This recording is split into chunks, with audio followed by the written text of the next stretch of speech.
My name is Emily Carter, and I'm 32 years old. If you had walked into my office this morning, you would have seen a confident CEO standing in front of floor-to-ceiling windows overlooking downtown Chicago. You would have seen a woman wearing an expensive Navy suit, calmly signing contracts worth millions of dollars. My employees call me disciplined. Investors call me fearless. But 7 years ago, I was sitting on the cold floor of a tiny apartment with swollen eyes, $23 in my bank account, and divorce papers lying beside me. The two people I loved most had destroyed my life, my husband and my own sister. If someone had told me back then that one day those same two people would walk into my company begging for jobs, I would have laughed through my tears. Life has a strange way of writing endings no one expects. Before I tell you what happened, you need to understand who I used to be. I wasn't rich. I wasn't brilliant. I wasn't the strongest person in the room. I was simply the kind of woman who believed that love, loyalty, and family meant everything. I grew up in a quiet neighborhood outside Chicago with my parents and my younger sister, Rachel. Rachel had a way of making every room brighter.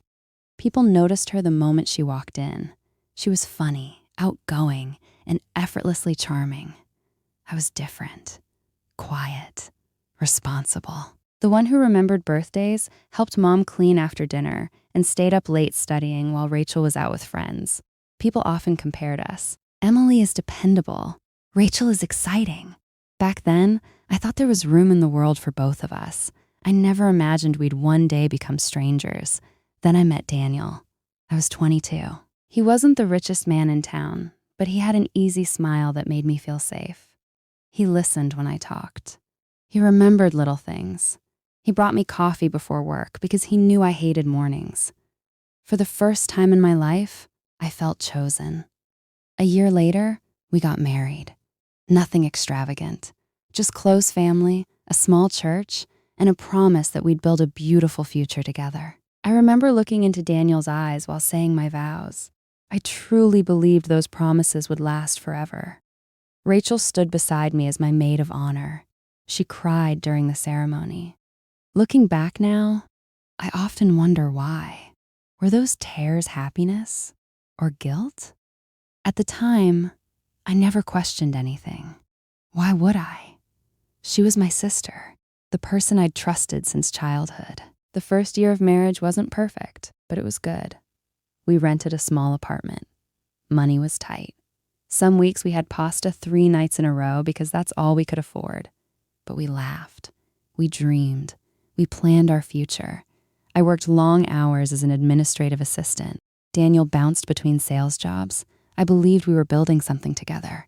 Slowly. Honestly. Then things began to change. Daniel became distant. His phone was always face down. He smiled at messages he wouldn't show me. He started working late. Weekend business meetings suddenly became normal. Whenever I asked questions, he'd kiss my forehead and tell me I worried too much. And because I loved him, I believed him. The hardest lies to recognize are the ones told by people you trust completely. Around the same time, Rachel started visiting us more often. She'd stop by after work. Sometimes she'd bring dessert. Sometimes she'd say she was just lonely. Daniel always seemed unusually happy whenever she came over. I told myself I was imagining things. After all, they were family. One Friday evening, I got home earlier than usual because my manager let everyone leave before a holiday weekend. I was excited. I even bought Daniel's favorite cheesecake. I remember smiling as I unlocked the apartment door, completely unaware that my entire life was about to change. I pushed the apartment door open with my elbow, balancing the cheesecake and my handbag at the same time. "Daniel?" I called with a smile. No answer. The living room lights were on. His shoes were by the door. That meant he was home. Guess what? I laughed. I got off work early. Still nothing. I assumed he had his headphones on, so I walked farther inside. Then I heard it. A laugh. Not Daniel's. Rachel's. It came from our bedroom. For a second, I smiled. She must have stopped by to surprise me, I thought.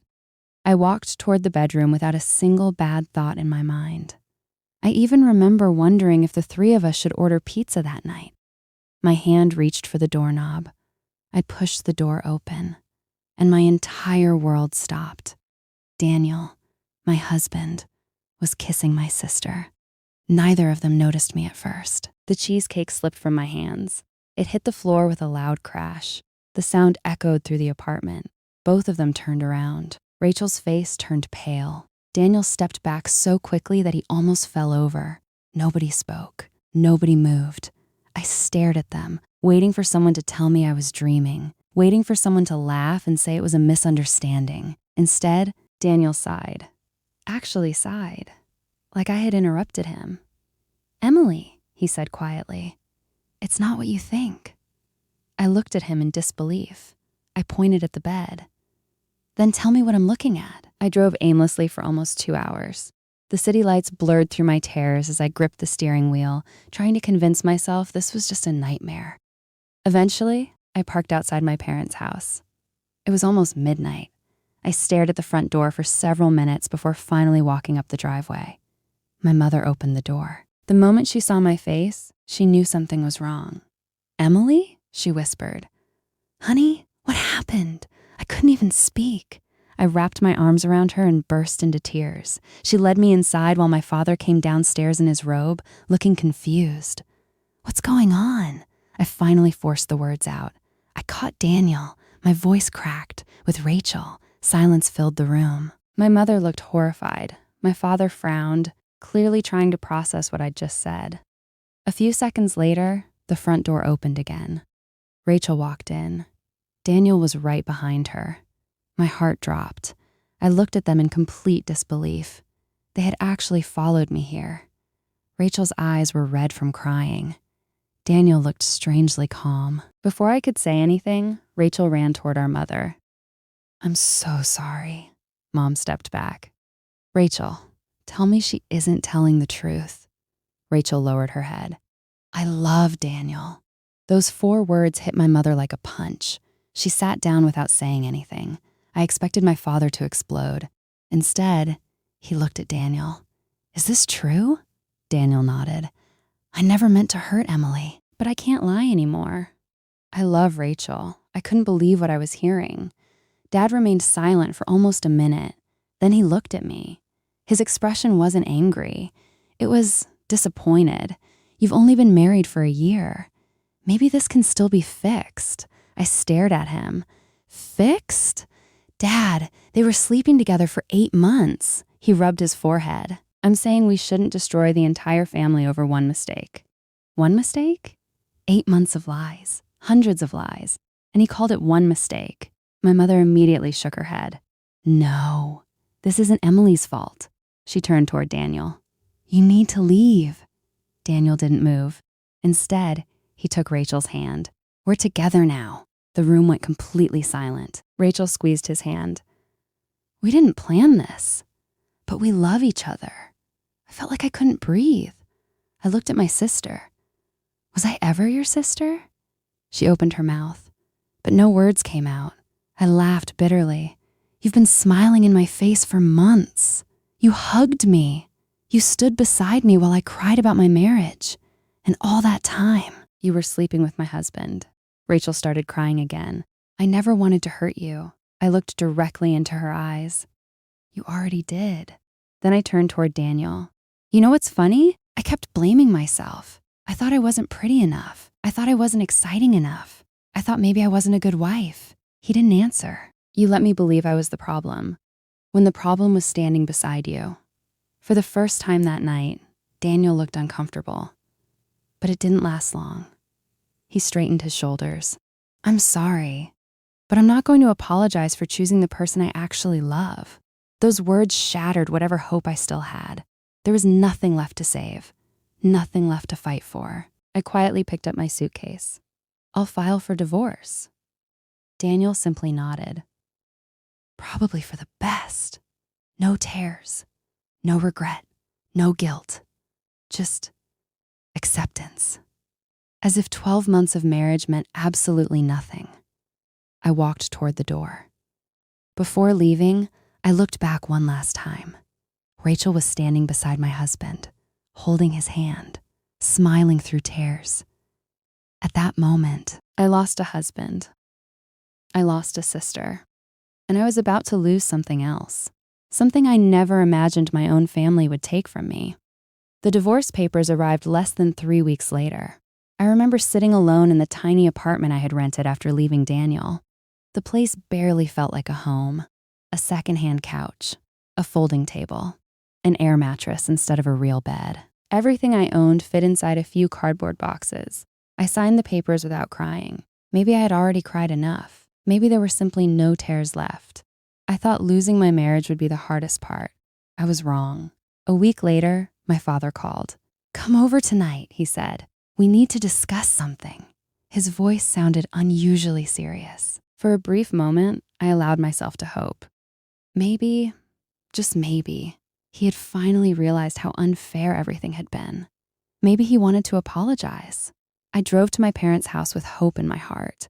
It was the last time I would ever make that mistake. When I walked into the dining room, everyone was already there. My mother, my father, Rachel, and Daniel. Seeing them sitting together at the same table felt like another betrayal. Rachel had even moved closer to Daniel, as if they were a perfectly normal couple. Dad cleared his throat. "Emily, sit down." I remained standing. "What is this?" He looked uncomfortable. "We've all talked, and we think it's time to move forward." I frowned. "What does that mean?" Rachel finally spoke. "Daniel and I are getting married." For a second, I honestly thought I'd misheard her. "What?" She looked down at the table. "We're engaged. Only 4 weeks. 4 weeks after destroying my marriage. My own sister was announcing her engagement to my husband. I turned toward my parents. Neither of them looked surprised. They already knew.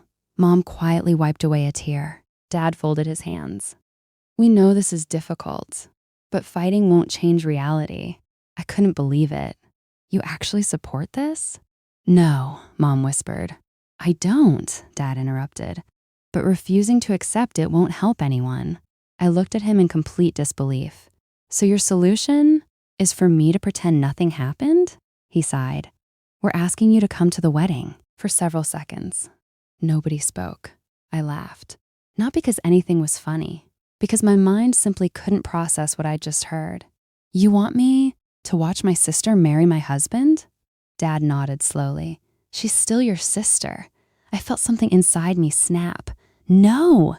She stopped being my sister the day she chose him." Rachel finally looked at me.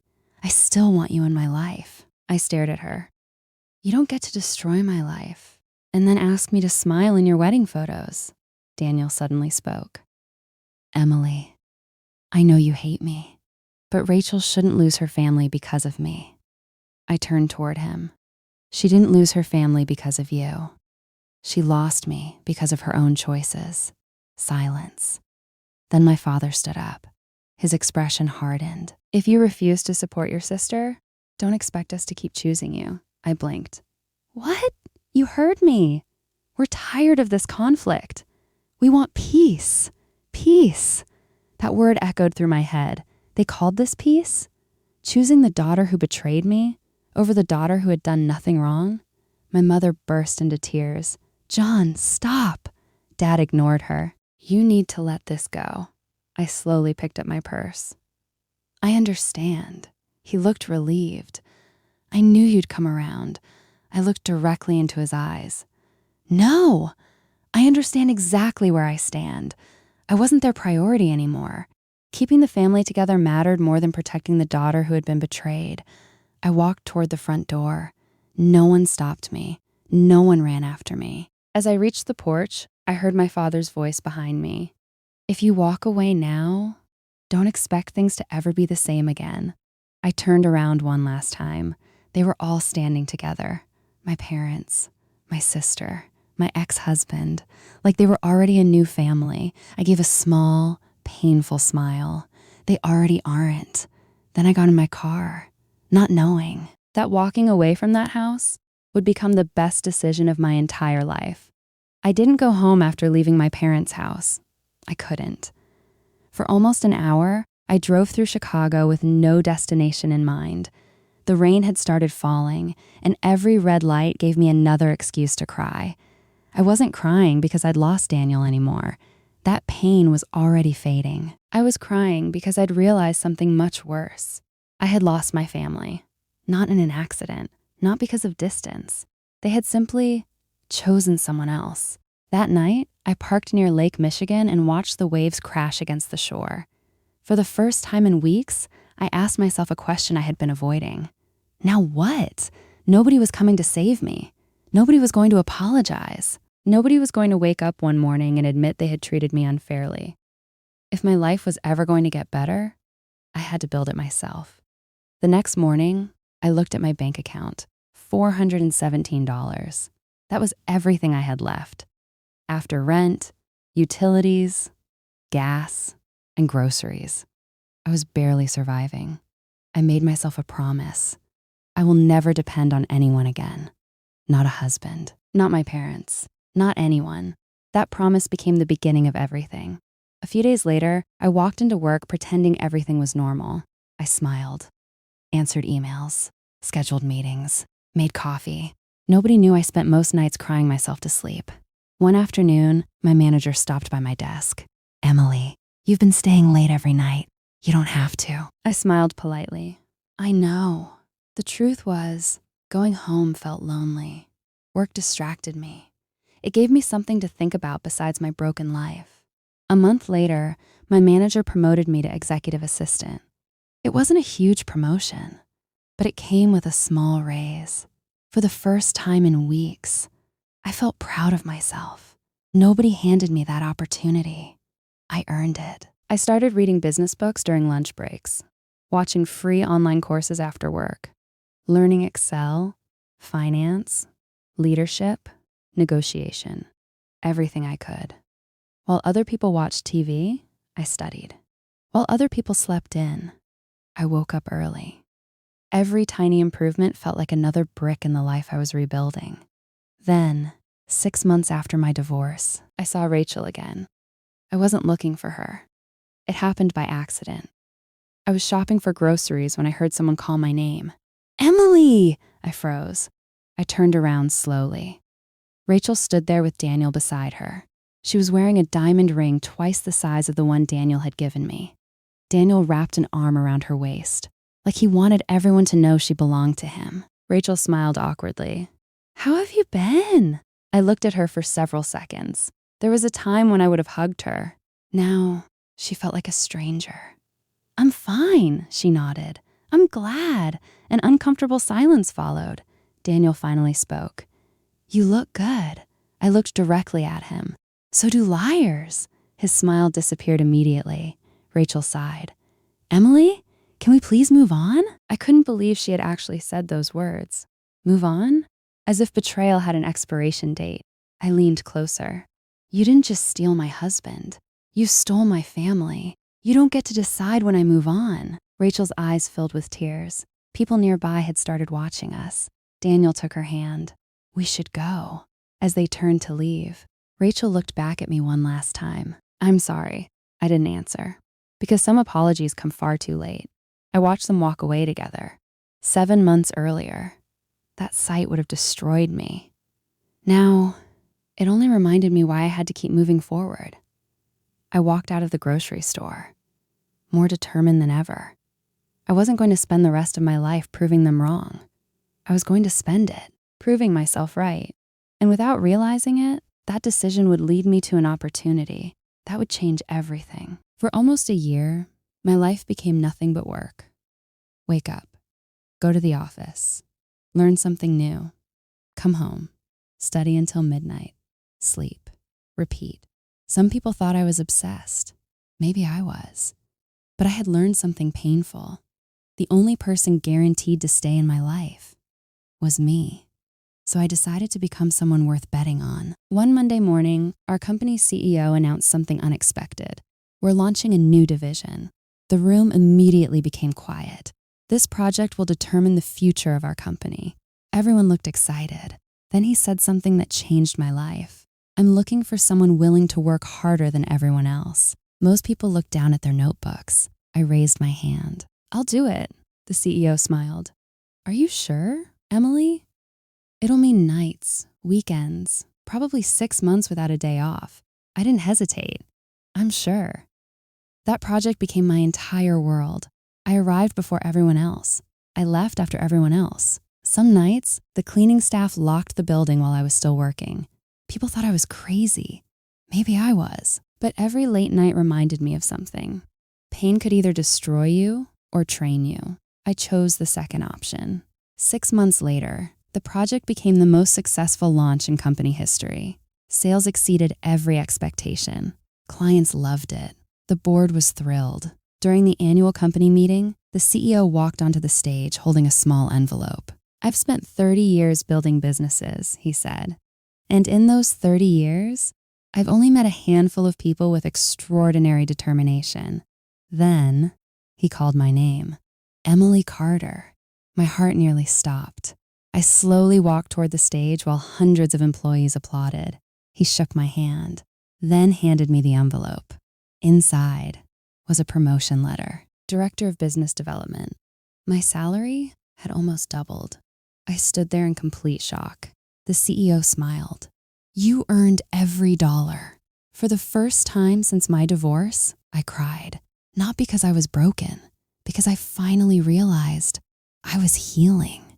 That evening, instead of celebrating with friends, I celebrated alone. I bought myself a cheeseburger, French fries, and chocolate cake. I sat by the lake watching the sunset. It wasn't a luxury dinner. It wasn't glamorous. But everything on that table, I had paid for myself. Nobody could ever take that away from me. Over the next 3 years, my career exploded. Promotion after promotion. Responsibility after responsibility. I learned how to negotiate million-dollar contracts, how to manage teams, how to solve problems under pressure. The frightened young woman who once cried in a parking lot slowly disappeared. Someone stronger took her place. Then, something happened that I never expected. Our CEO announced his retirement. The company was being sold. Several executives panicked. Many believed outside investors would replace everyone. I wasn't worried.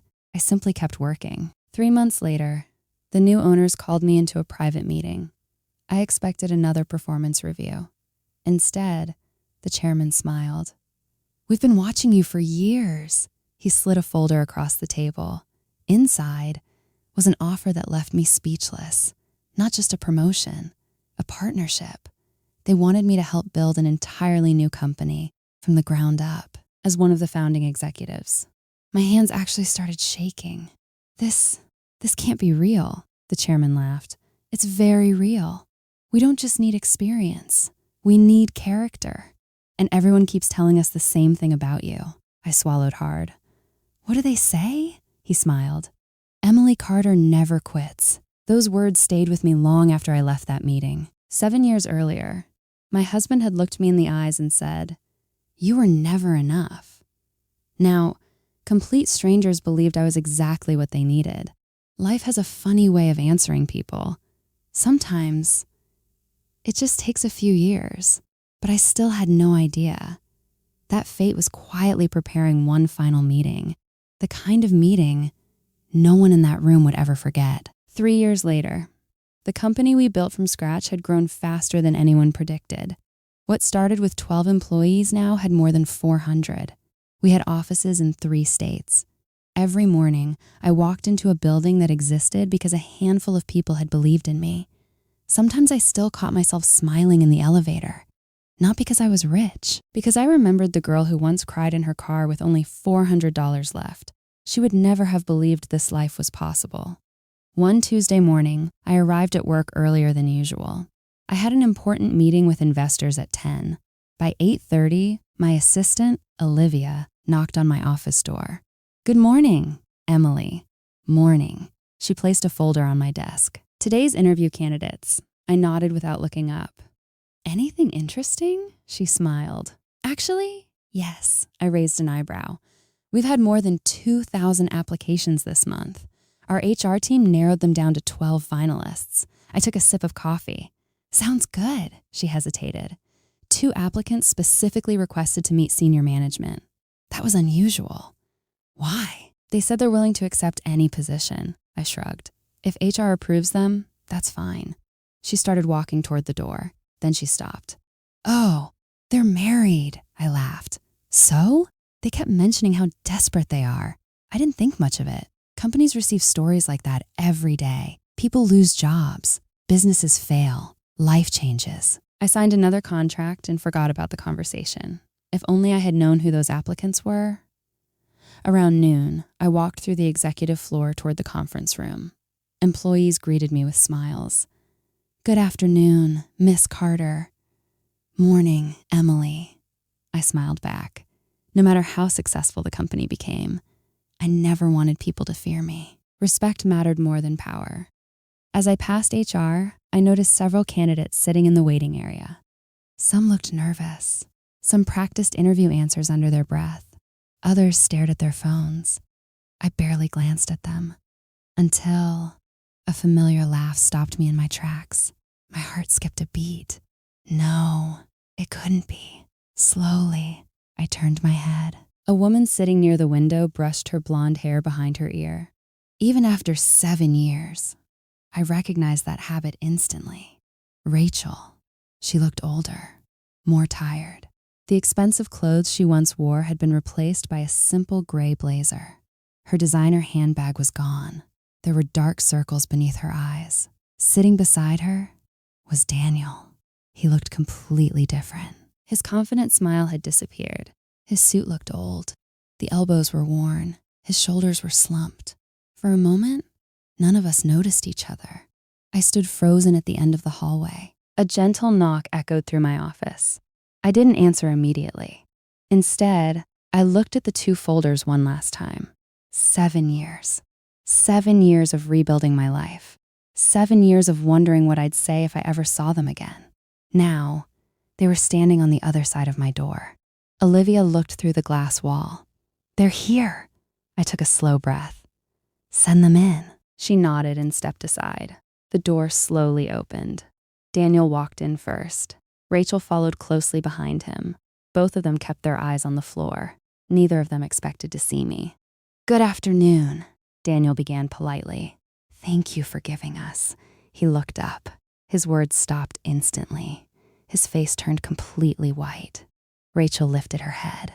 The moment our eyes met, she froze. Her mouth slowly fell open. For several seconds, nobody spoke. The silence was almost painful. Finally, Rachel whispered, "Emily?"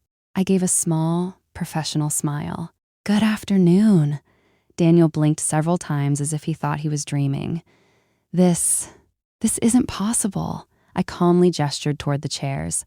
"Please, have a seat." Neither of them moved. Rachel looked around my office, the city skyline, the awards on the wall, the framed business magazine featuring my photograph.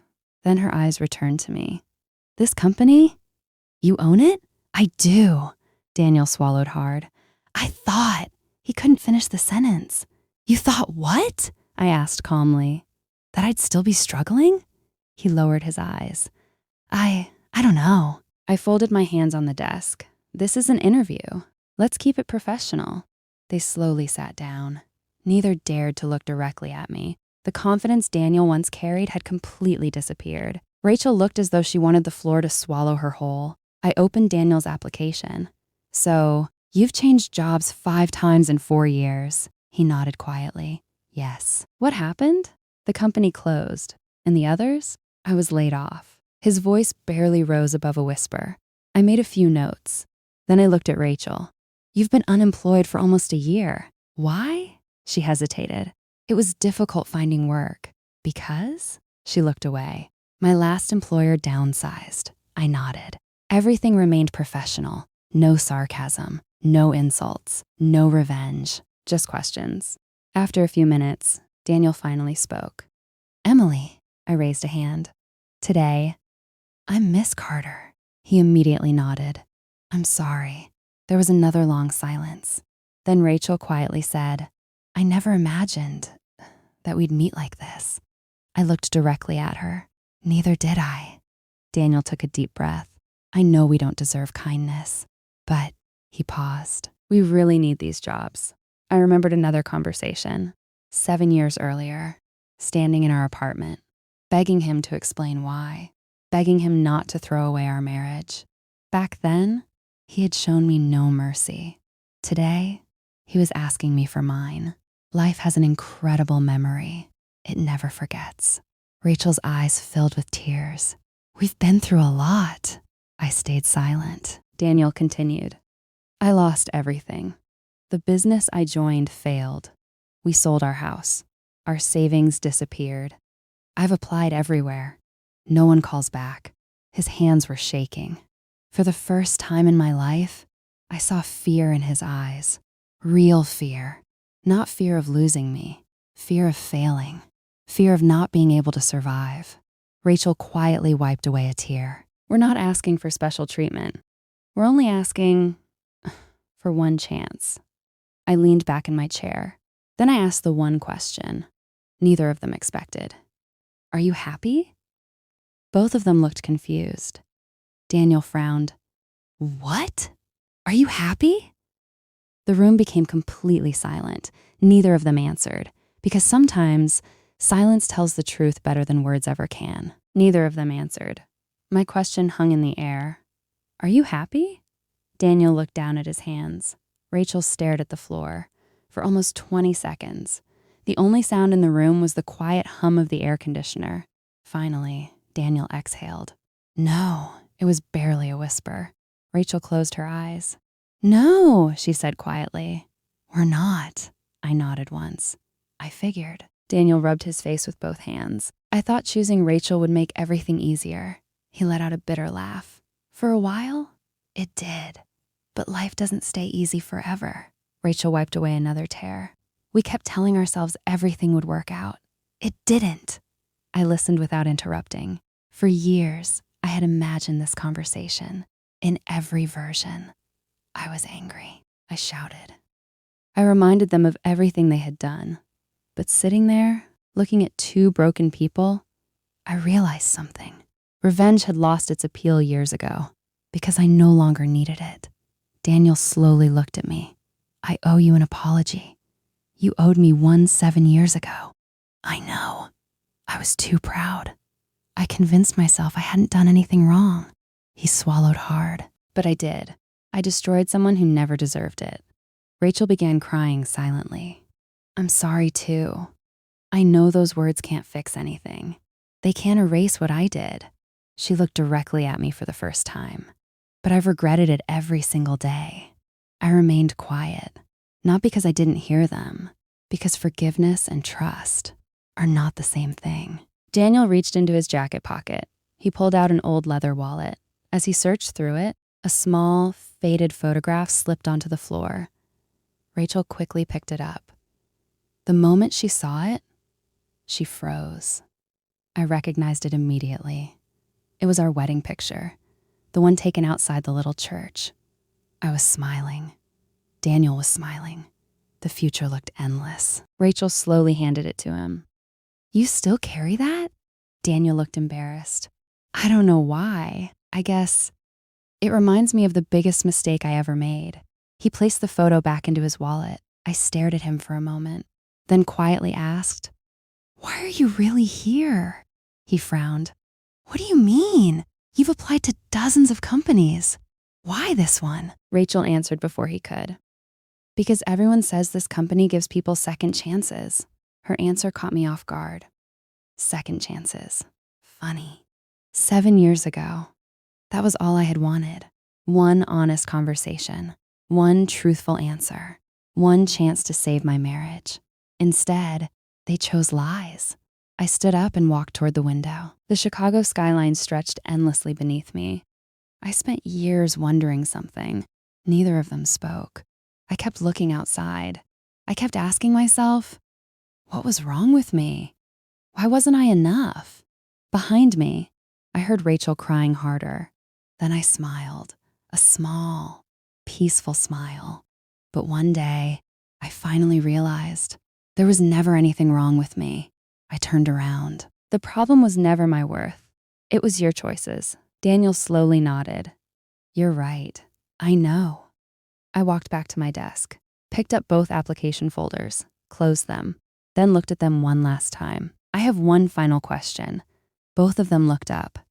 If I had failed, if I had never rebuilt my life, if you walked into this office today and found the same woman you left 7 years ago, would you still be apologizing? Neither of them answered. Not because they didn't know, because they did. And the truth hurt too much to say out loud. Their silence told me everything I needed to know. I gently placed both folders on the desk, took a slow breath, and prepared to make the decision. That would surprise everyone. The room was completely silent. Daniel and Rachel waited nervously. Neither of them dared to speak. I looked down at their applications one final time. Then I closed both folders, softly. I've made my decision. Daniel instinctively leaned forward. Rachel held her breath. I won't be hiring either of you. Neither of them reacted at first. It was as if they hadn't heard me. Then Daniel slowly nodded. I understand. There was no anger in his voice, no argument, just disappointment. Rachel lowered her head. A tear rolled down her cheek and landed on her resume. I'm sorry we wasted your time. She stood up. Daniel followed. For a moment, I thought they would simply leave. Then Daniel turned back toward me. Emily, he stopped himself. Miss Carter, I don't expect forgiveness. I don't even expect you to think about us after today. But I hope. He struggled to finish the sentence. I hope life gives you everything I couldn't. I looked at him quietly. Life already had.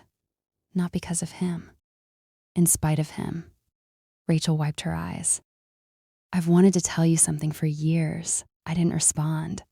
She took a deep breath. The night you walked out of Mom and Dad's house, I wanted to run after you. I wanted to choose you. But I was a coward. I kept choosing the easier path. And eventually, I lost everything that mattered. She smiled through her tears. I didn't just lose my sister. I lost the kind of person I wish I had become. For the first time, I believed she meant every word. Not because she needed a job, because regret had changed her. Real regret always does. As they reached the door, I spoke. Daniel, he stopped. So did Rachel. Without turning around, he answered. Yes? I walked over to the window again. When you left me, you said I was never enough. The room became silent. I spent years believing you. I worked harder because I wanted to prove you wrong. Then I smiled. But eventually, I realized something. I never had anything to prove. I was always enough. The only thing that changed was that I finally believed it myself. I turned toward them. So thank you. Both of them looked confused. If you hadn't broken my heart, I would have never discovered how strong I really was. Daniel's eyes filled with tears. He nodded once. I'm sorry. This time, there were no excuses, no explanations, just two simple words, 7 years late. But honest. I nodded politely. I know. They quietly walked out of my office. The door closed behind them. And just like that, the chapter I had carried inside me for 7 years finally ended. Or so I thought. Because 2 weeks later, I received a phone call that I never expected. For the first time in 7 years, I slept peacefully. No anger, no regrets, no questions, just peace. The kind of peace you earn after surviving everything that once tried to destroy you. I thought I'd never see Daniel and Rachel again. I was wrong. 2 weeks later, my assistant walked into my office. Emily, there's someone downstairs asking to see you. I looked up from my laptop. Did they have an appointment? She shook her head. No, they said they're family. Family. That word still felt strange. Who is it? She hesitated. Your mother. My heart stopped. A few minutes later, Mom stepped into my office. She looked older than I remembered. Her hair had turned almost completely gray. There were deep lines around her eyes. She smiled nervously. Hi, sweetheart. I stood up. Hi, Mom. For a few awkward seconds. Neither of us knew what to say. Then she quietly whispered, I'm so sorry. Tears filled her eyes. I should have fought harder for you. I should have left with you that night. I failed you. I walked over and hugged her. For the first time in 7 years, I hugged my mother, and we both cried. We spent almost 2 hours talking about everything. She told me Dad's health had started declining. After retiring, He had become quiet. He rarely smiled anymore. One evening, he admitted something to Mom. I chose peace when I should have chosen what was right. Those words stayed with him for years. Mom looked at me. He wants to see you. I stayed silent, not because I hated him, because I didn't know if I was ready. 3 days later, I drove to my parents' house, the same house I had walked away from 7 years earlier. Dad was sitting on the porch. He looked much smaller than I remembered. When he saw me, he slowly stood up. Neither of us spoke. Then, to my complete surprise, my father started crying. I was wrong. His voice broke. So wrong. I kept thinking time would fix everything. But every birthday, every Christmas, I realized I'd lost my daughter. He couldn't stop crying. I chose the easy path. And it cost me you. I looked at the man who had once asked me to attend my ex-husband's wedding. He wasn't that man anymore. Life had humbled him. I don't expect forgiveness, he whispered. I only wanted one chance to tell you, I'm proud of you. Those 4 words were all I had wanted to hear for years. I hugged him, not because the past disappeared, but because carrying anger any longer would only hurt me. Forgiveness didn't erase what happened. It simply meant I refused to let the past control my future. As for Daniel and Rachel, I never hired them. Not because I wanted revenge, because there were better candidates. Business isn't about emotions. It's about fairness. Months later, I heard Daniel found a steady job at another company. Rachel went back to school and eventually became a teacher. I genuinely hoped they built honest lives, just far away from mine. People often ask me, if you could go back, would you change anything? My answer always surprises them. No, because without betrayal, I would have never discovered my strength. Without heartbreak, I would have never built the life I have today. Sometimes, the worst day of your life becomes the first day of the life you were meant to live. So if someone has broken your heart, cheated on you, lied to you, or made you feel like you weren't enough, remember this. Their decision does not define your value. Your future is built by what you choose to do next. And that's exactly what I did. My name is Emily Carter, and this was the story of how losing everything helped me find myself.